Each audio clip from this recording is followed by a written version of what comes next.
గిరేనా ఇప్పుడు మనం సీట్ ఎట్లా అడ్జస్ట్మెంట్ చేసుకోవాలనేది చూసుకుందాం. సో చాలా మంది ఏం చేస్తున్నారంటే సీట్ అడ్జస్ట్ చేసేటప్పుడు ఈ చేతి అనేది ఒకసారి నువ్వు సీట్ అడ్జస్ట్ చేసుకో.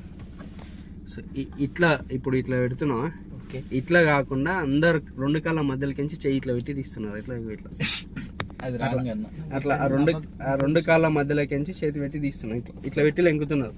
సో అన్ని వెహికల్స్ కి మిడిల్ లోనే ఉండదు.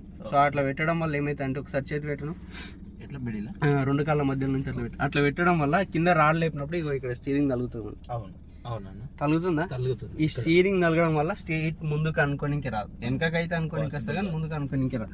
కాబట్టి ఏం చేయాలంటే ఈ లెఫ్ట్ హ్యాండ్ అనేది అట్లా ఇట్లా సీట్ దగ్గర నుంచి కిందికి పెట్టుకొని కింద రాడ్ని పైన లేపి స్టీరింగ్ పట్టుకొని గుంజుకోవాలి.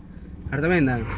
సో చాలా మంది ఏం చేస్తారు అంటే చాలా మంది అట్లా ఇట్లా రెండు కాళ్ళ మధ్యలో నుంచి పెట్టి మధ్యలో ఉంటుంది అని లెంకుతుంది. అన్ని వెహికల్స్కి మధ్యలో ఉంటుంది. లెఫ్ట్ సైడ్లో మ్యాక్సిమం అండ్ ప్రతి వెహికల్కి లెఫ్ట్ సైడ్ లాస్ట్లో ఉంటుంది. కొన్నిటికి మొత్తం ఉంటుంది, కొన్నిటికి సగమే ఉంటుంది. కాబట్టి మనం ఎప్పుడైనా సరే సీట్ అడ్జస్ట్ చేసుకునేటప్పుడు లెఫ్ట్ సైడ్ నుంచి లెఫ్ట్ హ్యాండ్ అనేది లెఫ్ట్ లెగ్ పక్క నుంచి అంటే సైడ్లో నుంచి మధ్యలో నుంచి కాకుండా సైడ్లో నుంచి కిందికి పెట్టి కింద రాడ్ పైన పుల్ చేసి స్టీరింగ్ పట్టుకొని ముందుకు వెనకకు అనుకోవాలి. ఓకేనా? అర్థమైందా?